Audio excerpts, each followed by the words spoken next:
Okay, so today I am going to be tying a fly called Dorsey's Top Secret Baetis, and this is a Baetis pattern that he developed on the South Platte River for some of the streams he was guiding. So to begin here, I am going to start my thread about a eye length behind the eye of the hook and make just nice even wraps down towards the tail. We'll get my thread out of here so I can cover up that tag. Just a little short of the bend. Alright, and I'm just before the bend now. So for my tail, I am going to use mallard flank. This is a dyed wood duck feather. I'm using it in kind of a like a yellowish olive color. So that's just the example of the color. I already cut off the pieces I'm going to use off of the side here. And I am tying a size 14 here. So I'm going to grab just a little clump of it. And I can say I have one little short feather in there, but most of these are nice long ones. I like to wet them just to keep them together. I find that's just a little easier to tie. Transfer that to my left hand. And I'm going to go ahead and do just 2 loose wraps here so that I can measure out just as I want this. And pull it up on top of my fly. Make sure this is positioned right where I want, so it's right up on top, and that's still a little long. Just come in just a little bit, maybe just a tiny bit more. Okay, I think that should be about good. Alright, so now I can start wrapping forward, and as I wrap forward, I'm just going to kind of hold the material in my left hand as I go, because I want my wraps to stay really even. My body is going to be made up of just thread here, and so I do want to make sure that I'm doing very even wraps and I'm catching that material in a uniform way. Okay, there we go. It's looking good. So I came a little past maybe the 60% way. I'd say maybe 75% of the way up the fly. Go ahead and just cut that off there. All right, wrapped a little forward, and the next material I'm going to use is black wire, and the size of this wire is a little bit up to you. So for this fly here, I'm using, this is a fairly small wire. This is actually maybe a little small for the fly. This is an extra small wire. You should probably, for a size 14, use the size small, but you know, just depends on how pronounced you want that rib to be. If you don't care if it is very pronounced at all, you can use extra small or even like a midge size.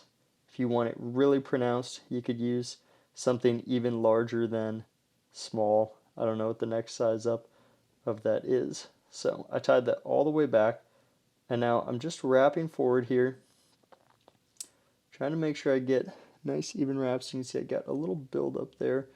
So I'm actually going to come back.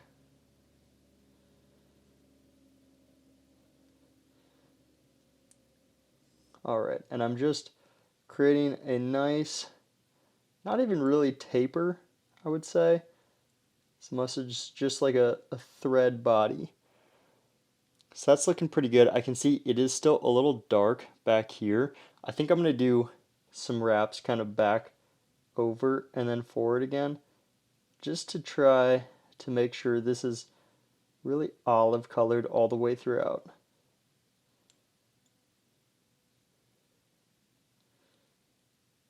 Alright,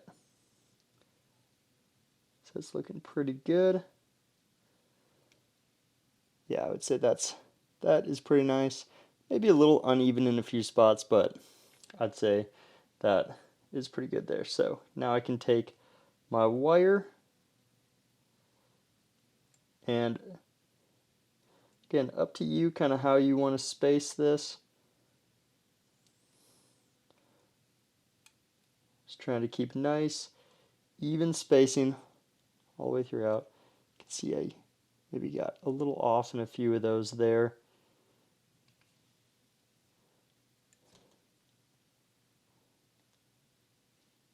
but pretty good.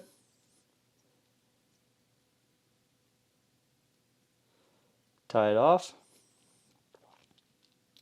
and I can just helicopter that right off here. Alright, now I'm going to go ahead and get my wing case material in here, and I've seen a few different materials used for the wing case on this. You can use like a clear thin skin if you want kind of like a clear iridescent color to it. I am going to actually use, this is like a somewhat translucent Swiss straw material, and so I am going to tie that in, and that kind of gives it the olive sheen that I like on here. I'm just making sure that material is right up on top. And this is why I don't mind actually coming a little further forward than I would say 60%, because now to wherever I want this wing case, I can just wrap backwards. So you can always cover up, but if you don't go far enough forward, then with your rib, then you can't, you can't get that rib any further forward than you did it. So if you go a little bit too far, you can always wrap back over the rib. If you didn't go far enough, nothing you can really do. Okay, so I've got my wing case material in there. I'm going to take just a little bit of dubbing. This is an olive, actually an extra fine, like a dry fly dubbing, and I love using this dubbing, especially for smaller nymphs, just because you have so much control over the material itself. You can always pick it out. If it's not hairy enough or buggy enough, you can always, wrap it thicker on the thread if you want it thicker. But it's nice and fine, so you can always get a really nice noodle on there, a really nice tight noodle. All right. And you do want a pretty thick dubbing head on this. You want a fairly pronounced little dubbing head, so I'm going to get a little more dubbing on there, and because this is not for dry fly, this is just for a kind of big bulky nymph head, not worrying too much about getting the tightest noodle on there. Alright, so I'm at the kind of right behind the eyelet here on this fly. Next material I am going to go ahead and tie in at this point is going to be my legs, and so I'm going to use more of that mallard flank material, and this is probably about twice as much of that material as I used for the tail. What I can go ahead and do is I have all of the tips kind of lined up together there. And I'm just going to kind of roughly split it apart in my fingers.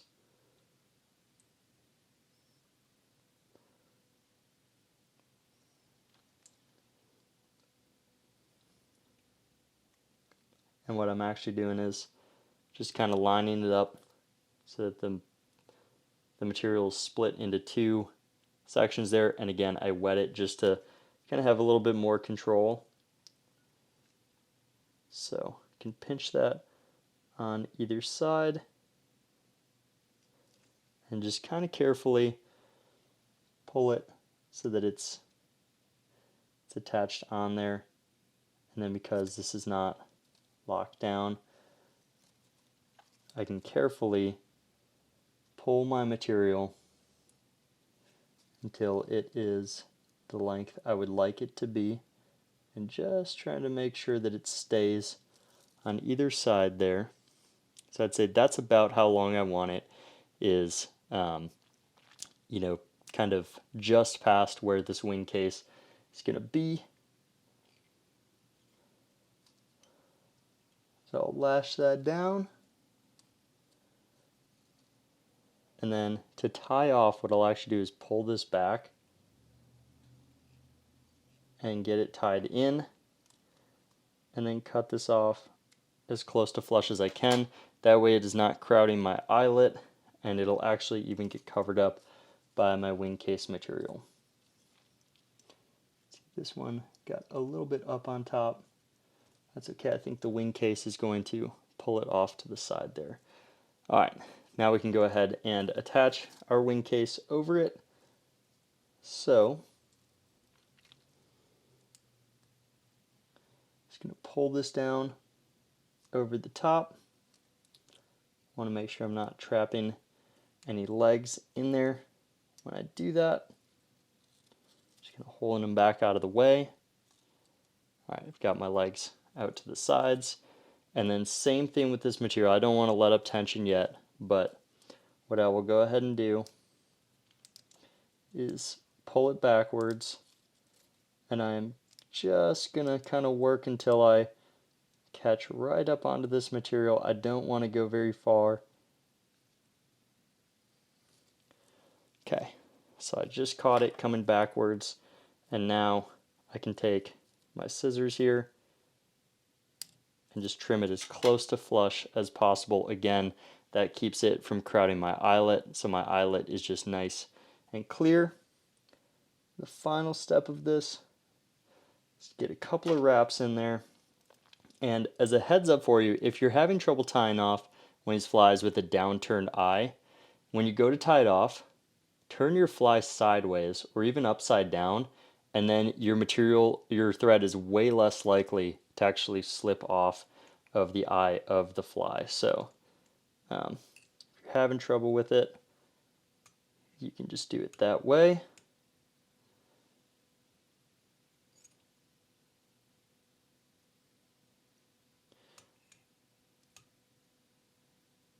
That one actually might have slipped off, so I'm just going to make sure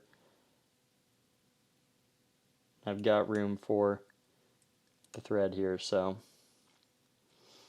okay. Cut that off without trimming any of your legs. Make sure my legs are how I want them to be. Make any micro adjustments.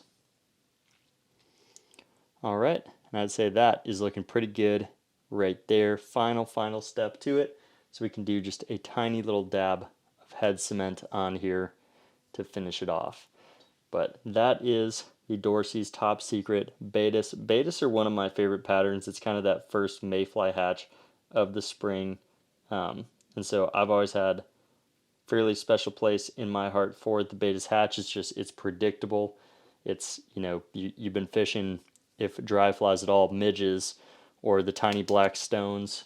And so usually by the time that the Baetis are out, I am pretty excited to go ahead and fish them. So that right there is our fly. Tie a few of these up, guys, and let me know how they fish. If you are in the South Platte area near Denver, this definitely needs to be in your fly box. It is just a great go-to pattern. And yeah, anywhere else where there are prolific blue-wing olive hatches, this is just a great go-to fly. So let me know how it fishes for you. Comment below and let me know what fly I should tie next. But thank you guys so much for watching, and I will see you in the next video.